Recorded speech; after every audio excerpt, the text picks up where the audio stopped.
На линија треба да го вклучиме Емил Нијами, раководител на Рускиот центар при УКИМ.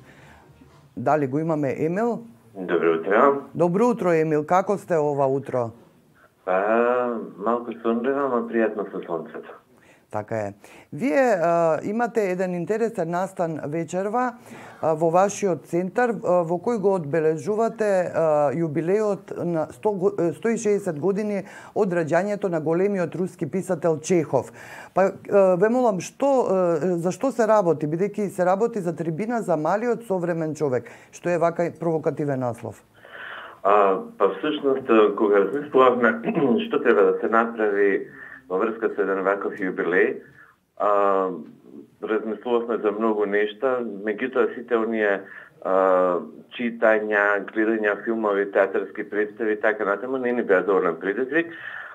И тогаш со колегите од центарот се постави прашањето за малиот човек, односно докаде еволуирал тој мал човек во нашето општество.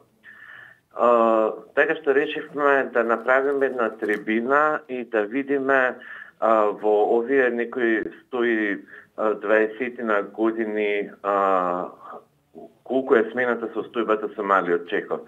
Како што веројатно знаете вие, исто така вашите гледачи, фокусна точка на Чехов е токму малиот човек, односно обичниот човек. Така што решивме да направиме една трибина која што ќе се нарекува "Малиот човек и современоста". И целта на трибината е да го препознае малиот човек на Чехов во современото општество и да се обиде да ги лоцира општествените промени кои доколку нели постојат или доколку можат, и какво да се види какво влијание извршиле врз промената на статусот на овој стереотип. Кои се другите учесници на оваа трибина?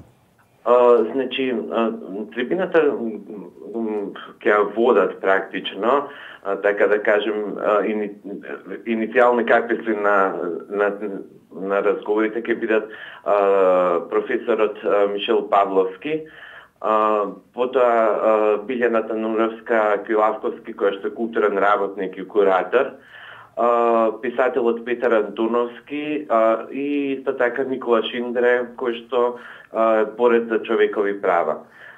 Се надевам дека сликата која што на луѓето кои што ќе учествуваат ви се јавува малку интересно, затоа што се луѓе од различни професии. Од различни области. Од различни области, меѓутоа токму тоа е провокацијата.